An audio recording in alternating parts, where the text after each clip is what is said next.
नमस्कार.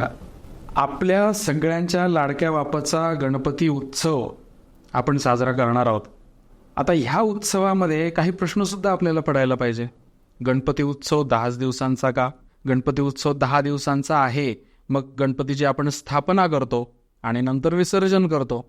मग विसर्जनच करायचं आहे, मग स्थापना का करायची? बरं, स्थापना जर केली मग विसर्जन का करायचं? ह्या सगळ्या प्रश्नांची जी उत्तरं आहेत ना, ही उत्तरं आपल्याला मिळाली पाहिजे. कारण शेवटी गणपती बुद्धीची देवता आहे. तिला जर समजून नाही घेतलं तर तिची पूजा कशी करणार आहे?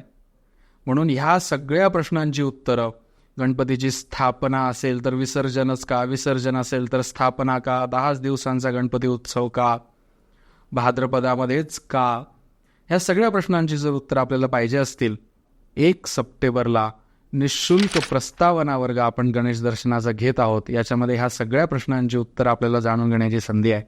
सोबतच्या लिंकवर जा आणि आमच्या ह्या 1 सप्टेंबरच्या प्रस्तावना वर्गामध्ये सहभागी व्हा.